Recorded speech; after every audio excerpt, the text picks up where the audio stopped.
Hey guys, and welcome back to Drop the Mic 2.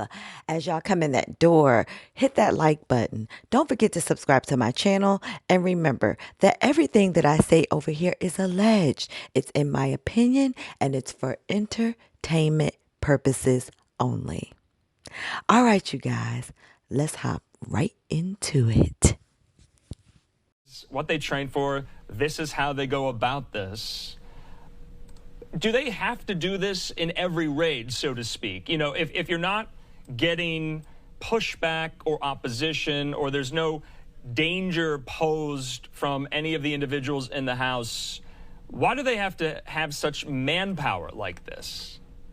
Well, it does not mean that they believe that there's danger involved, but you can see that these officers are not taking anything for granted. They're there in uniform. They're clearly identifiable as law enforcement. They have what appears to be bulletproof vests on just in case something goes wrong.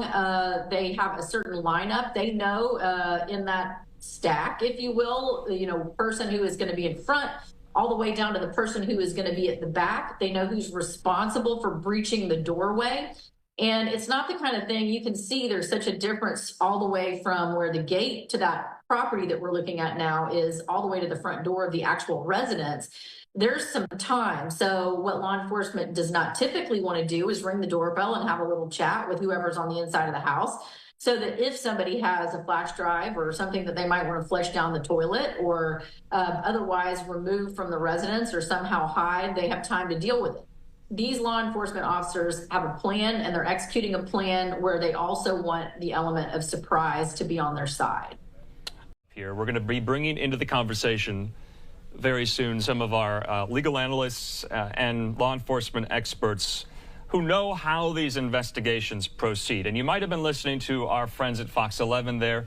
They bring up a good point. These do not happen sporadically or instantaneously. They are methodically planned out days, if not months in advance. And so if you're just wondering why now, that's a question I have as well here. So you see there in Los Angeles, you see there in Miami, it looks like the camera is somewhat veering off the actual residence and property in question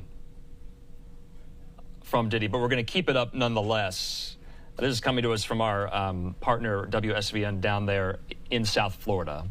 So in the meantime, we're going to keep this up. We're going to be bringing in voices to help us make sense of this story.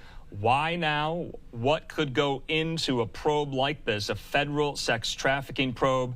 And who, if we find this out, might be implicated? Is it Diddy himself? Is it not Diddy? Are some of his associates intertwined with this? We just don't know those details right now.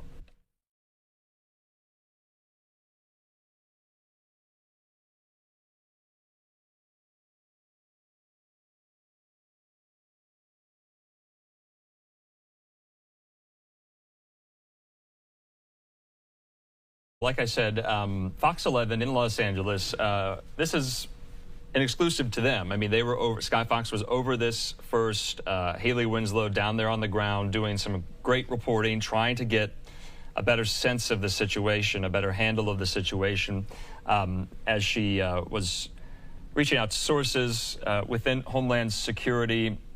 And so we don't know a lot at the moment.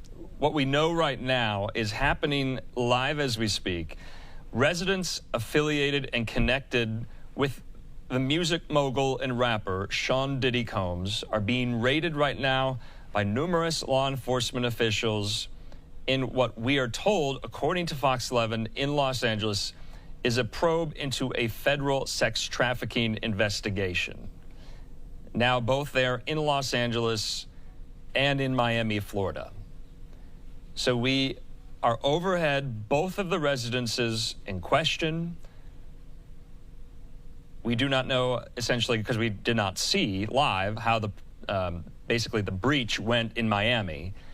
We did see, though, how it went in Los Angeles, and we can cue that back up, show you that in just a moment here, of when these, what looked like SWAT team officials breached one of these doors there at the mansion in Holmby Hills in Los Angeles. So I want to bring up some of the context, though, as far as what Diddy has experienced in the past 3 to 4 months, because I think the context is important. So remember, last year, Cassandra Ventura, that's the famous R&B singer and songwriter Cassie, she dropped the bombshell lawsuit in New York federal court against Diddy. Now, they dated between 2005 and 2018. The lawsuit detailed very damaging and disturbing allegations over years of alleged sexual, physical, and emotional abuse. Now, the two settled on an undisclosed settlement the very next day. So remember, Cassie was asking for around $30 million in damages. She was about to publish somewhat of a tell-all memoir from what I remember at the time. Now, a week later after that, 2 more women came forward and accused Diddy of sexual abuse in a separate lawsuit. Both of those lawsuits were filed last November on the eve of the expiration of the Adult Survivors Act. It's a New York law allowing victims of sexual abuse a 1-year window to file civil action regardless of the statute of limitations. That was somewhat of a groundbreaking law in New York, passed to allow those victims of sexual abuse and sexual assault to file their claims no matter what, that the statute of limitations had expired. So I'm only saying this because I think it's important to let you know what has been going